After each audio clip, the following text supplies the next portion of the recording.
Olá, leitores! Eu tô aqui com a Karina do Da Literatura e ela vai indicar 3 clássicos da literatura brasileira. Bom, então eu sempre indico 3 livros. O primeiro, que eu acho super legal assim, de indicar, principalmente para quem quer se aventurar na literatura brasileira, é o Noite na Taverna, do Álvares de Azevedo. Primeiro porque é um livro de contos, então são jovens que estão num bar, né, ou seja, numa taverna, e eles resolvem contar histórias de terror. Então, cada conto, o título é um personagem, e eles vão contando o que aconteceu, assim, com eles numa determinada noite, num determinado tempo, enfim. E são histórias bem interessantes de ler. Apesar da linguagem ser uma linguagem do século XIX, então às vezes o leitor fica assim, meio com receio, né? Mas é uma boa pedida assim, para iniciar a leitura de clássico da literatura brasileira. Outro livro que eu gosto muito de indicar é O Senhora, do José de Alencar, que é um romance romântico, vai tratar um pouquinho assim dos costumes da burguesia do Rio de Janeiro, fala da Aurélia Camargo, que ela é uma moça que ela está ascendendo socialmente nessa sociedade, né, carioca, e ela precisa se casar. Então, como toda boa herdeira, ela precisa de um marido, né?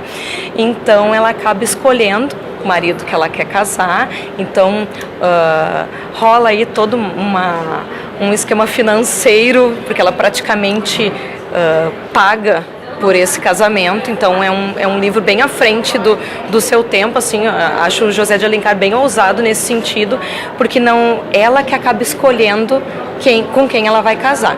Então, eu não vou contar mais, porque senão acaba, né, rolando spoiler, mas é um livro fácil de ler, até comparando com outros do José de Alencar, porque ele tem uma linguagem mais pomposa, mas é romance urbano, é um pouco mais próximo da gente e bem parecido também com essas novelas de época que às vezes dá na Rede Globo, né? Tem muitas que são inspiradas, inclusive, em romances do José de Alencar.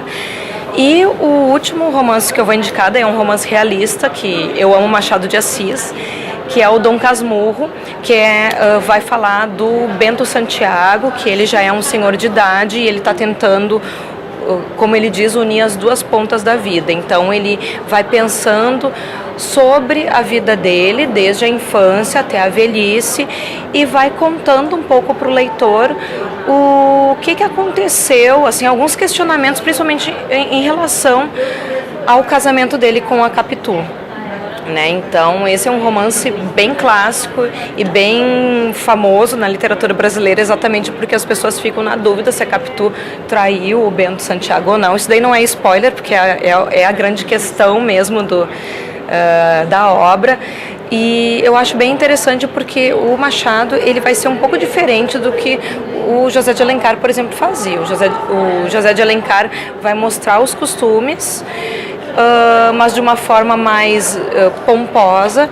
O Machado de Assis não, é de uma forma mais crítica e ele trabalha muito com a reflexão. Então, por ser um narrador em primeira pessoa, que é praticamente novidade no Brasil, desde o Machado de Assis, né, que vai acontecendo isso.